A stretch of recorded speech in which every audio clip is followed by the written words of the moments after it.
Grabe. Ganito pala piniprepare yung masarap na lechon. Native yung ginamit na baboy para talaga malinamnam yung karne at manipis lang yung taba. Ang init, grabe. Kaya no, kada order kayo guys, talaga namang fresh at napakainit na darating po sa inyo. Ayan. Siniksikan ng mga pampalasa at sikretong sangkap para sa bawat kagat. Masasabi mong iba ito sa lahat. Cebu's Ayers Lechon. Yung iba sinasadya pa po ito sa Cebu para lang matikman to. Kaya sila na yung nag-adjust para sa'yo. Nandito po sila sa Manila. Sa bandang Montalban Rizal po. Naabutan ko ngayong rider na magdi-deliver. Papuntang Pampanga. Ay, sa 2 lechon, no? Saan ang deliver nito, sir?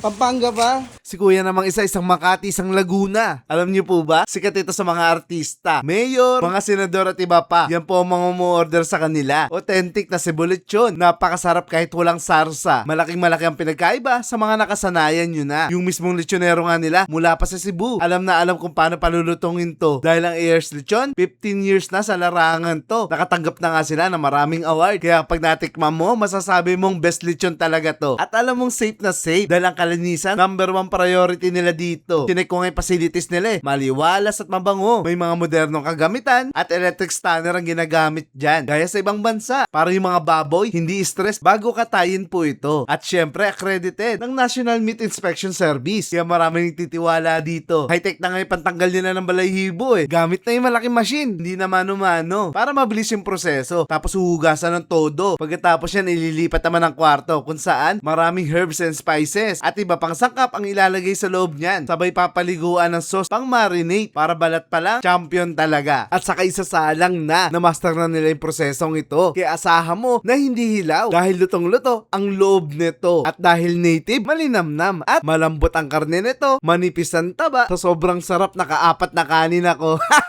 Nakita ko nga yung board nila eh, punong-puno ng order to. Kaya sa mga gustong tumikim ng Cebu's Ayers Lechon, dapat tumawag or mag-message kayo ng mas maaga ha. At iba't ibang sizes at meron pang spicy ang lechon nila. Kaya sa lechon na masarap, sa Ayers Lechon mo rin niya mahahanap.